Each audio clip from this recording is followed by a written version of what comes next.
नमस्कार बच्चों, मैं रवि सैनी श्री राम उच्च माध्यमिक विद्यालय की ऑनलाइन क्लासों में मैं आपका हार्दिक स्वागत करता हूं। आज हम कक्षा 8 के में प्रश्नावली पढ़ेंगे पहली, जिसका नाम है परिमेय संख्या। इंग्लिश में बोलते हैं इसको रेशनल नंबर्स। तो परिमेय संख्या से पढ़ने से पहले अपन थोड़ा इसके बारे में जान लेंगे, बाकी और संख्या के बारे में कि कौन सी संख्याएँ कौन कौन सी होती है। देखो, सबसे पहले स्टार्ट करते हैं अपन। पहली संख्या होती है अपन के प्राकृत संख्याएँ। प्राकृत संख्याएँ, इसको इंग्लिश में बोलते हैं नेचुरल नंबर्स।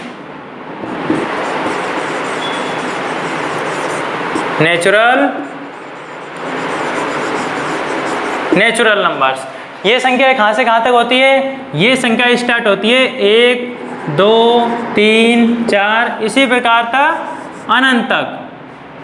कहने का मतलब ये है कि 1 से लेकर अनंत तक की समस्त संख्याएं प्राकृत संख्याएं कहलाती है। प्राकृत संख्या होगी। अब देखो अगली, अब ऐसी कौन सी संख्या जो इसमें नहीं है? तो अगली संख्या देखेंगे अपन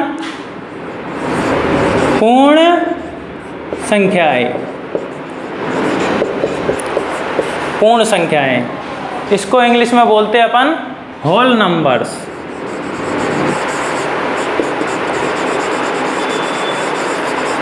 होल नंबर्स। ये कहाँ से स्टार्ट होती है? ये स्टार्ट होती है अपने 0 से। 1, 2, 3, 4, ये भी इस प्रकार अनंत तक। प्राकृत संख्या होती है वो 1 से अनंत तक होती है, और जो पूर्ण संख्या होती है वो 0 से और अनंत तक। ठीक है, अगली संख्या। अब देखो इसमें प्लस वाली तो समस्त संख्या होगी। अब कौन सी संख्या बची? माइनस वाली। तो माइनस वाली संख्या को अपन किस में काउंट करेंगे? पूर्णांक में। अगली संख्या अपन की पूर्णांक। ठीक है, इसको इंग्लिश में बोलते हैं अपन इंटीजर। इंग्लिश में बोलते हैं इसको इंटीजर। इसमें कौन कौन संख्या आती है? इसमें आती है ऋणात्मक संख्याएं,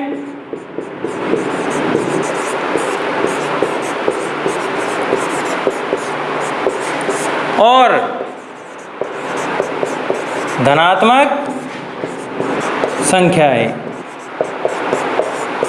ऋणात्मक संख्या और धनात्मक संख्या। ऋणात्मक संख्याओं में ये इसी प्रकार चलती रहती है -3, -2, -1, 0, 1, 2, 3, 4, 5 इस प्रकार आगे भी चलती रहती है।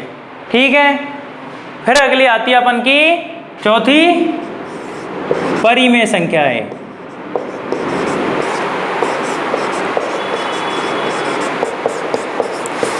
इसके बारे में पढ़ेंगे अपन। इसको इंग्लिश में बोलते हैं रेशनल नंबर्स। ये क्या होती है? इसकी परिभाषा होती है जिन संख्याओं को P/Q के रूप में लिख सकते हैं। P/Q के रूप में लिख सकते हैं, और Q का मान कभी भी 0 नहीं होता। ठीक है, जिन संख्याओं को P/Q के रूप में लिख सकते हैं और Q का मान कभी भी 0 नहीं होता, परिमेय संख्या कहलाती है। जहां पर P और Q क्या है? P और Q क्या है? पूर्णांक है। P और Q क्या है? पूर्णांक है। और Q का मान कभी 0 क्यों नहीं लेते अपन? क्योंकि अगर मान लो अपन P का मान 1 ले लिया और Q का मान 0 ले लिया, तो ये अपन का इनफाइनाइट का रूप बन जाता है, अपरिभाषित। इसलिए अपन Q का मान 0 नहीं लेते। चाहे आप P का मान 0 ले लो, P का मान 0 लेंगे, बटे में 1 ले लेंगे, तो ये परिमेय संख्या है। अगर अपन इनमें देखेंगे अब 1, 2, 3, 4, 5, क्या ये परिमेय संख्या है? बिल्कुल है। अगर अपन इन सभी के बटे में 1 लगा देंगे तो इन पर कोई फर्क पड़ेगा? नहीं पड़ेगा। संख्या तो वही रहेगी, पर ये P/Q का रूप बन जाएगा। सभी P/Q का रूप। इसका मतलब अपन क्या कह सकते हैं कि समस्त पूर्णांक परिमेय संख्याएं होती है। ठीक है, अब देखो अपन पढ़ेंगे परिमेय संख्याओं के गुणधर्म के बारे में। तो इसका पहला है अपन का क्रम विनिमयता का। तो इसमें ये गुणधर्म क्या कहता है कि अपन कोई भी संख्या ले लो, कोई भी परिमेय संख्या ले लो, 1/2 और 2/3, ये दो अपन ने परिमेय संख्या ले ली। तो ये गुणधर्म क्या करता है कि इन संख्याओं को अपन जोड़ेंगे। इसको कैसे जोड़ेंगे? सबसे पहले इसका लघुत्तम में तो 3 और 2 का लघुत्तम कितना आएगा? 6। अब इसका इसमें भाग देंगे, 2 का 6 में भाग देंगे, कितनी बार जाएगा? 3 बार। और 3 को इससे गुणा करेंगे, 3 को 1 से गुणा करेंगे तो 3 एकम 3, प्लस का चिन्ह है तो प्लस का चिन्ह। अब 3 का भाग 6 में देंगे, कितनी बार जाएगा? 2 बार। और 2 को 2 से गुणा करेंगे, क्या आएगा? 4। ठीक है, 4 और 3 7, 7/6। इसको जोड़ने पर ये आया। अब क्रम विनिमयता नियम क्या कहता है कि जो संख्या है उनका क्रम का परिवर्तन कर दे। मतलब अपन क्या करेंगे, क्रम का परिवर्तन करेंगे तो क्या कर देंगे, 2/3 प्लस 1/2। तो इस पे फर्क पड़ता है क्या, देखेंगे आप। देखो इसको दोबारा, इसका लघुत्तम लेंगे, 2 और 3 का 6 ही आएगा। 3 का भाग 6 में देंगे 2 बार, 2 दूनी 4, प्लस का प्लस।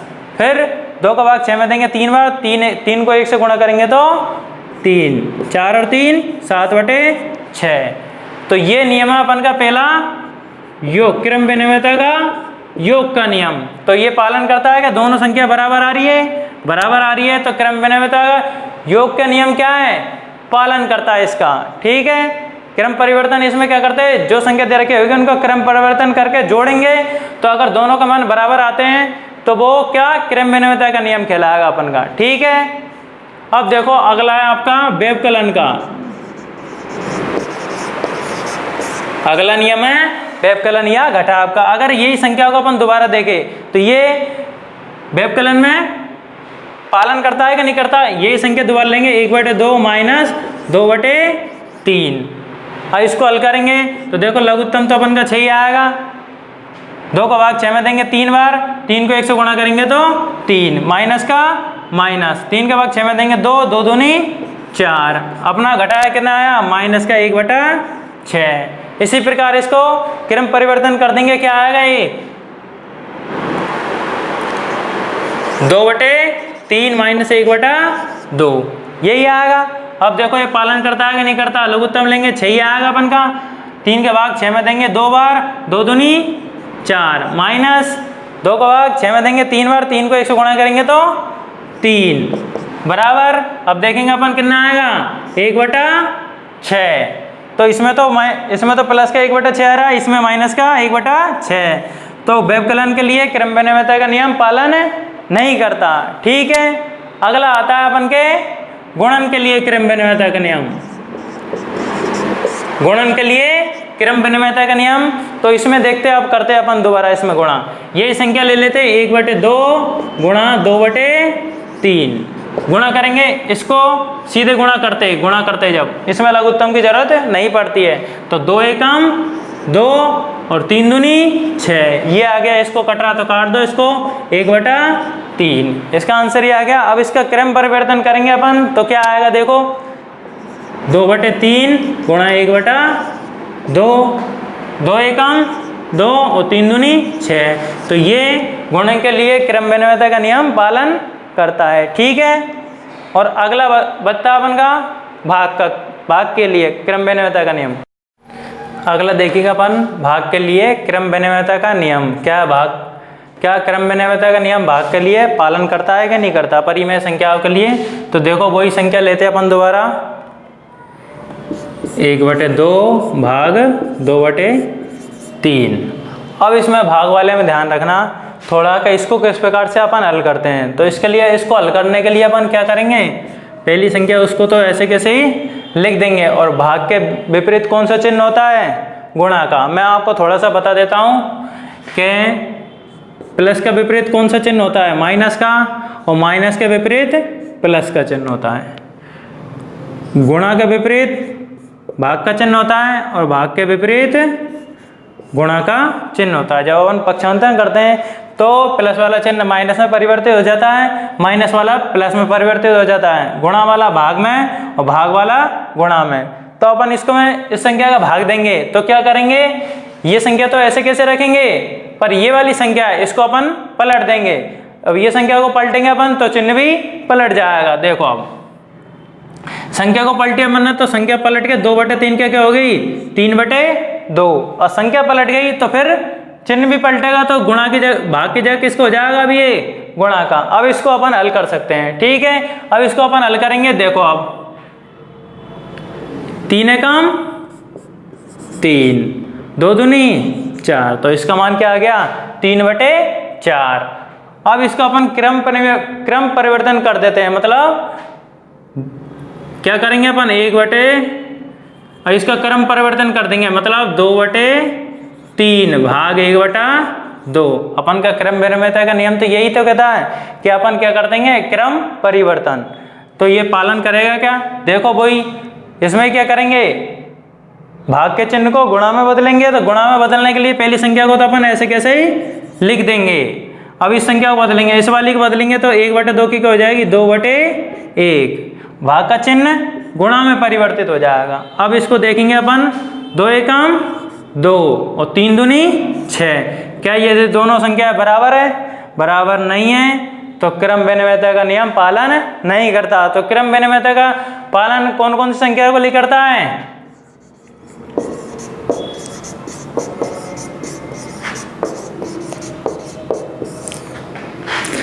एक तो जोड़ के लिए करता है और एक गुणा के लिए। जोड़ और गुणा के लिए क्रम विनिमयता का नियम पालन करता है और घटाव या व्यवकलन और भाग के लिए क्रम विनिमयता का पालन नहीं करता है। ठीक है, आया समझ में आपके।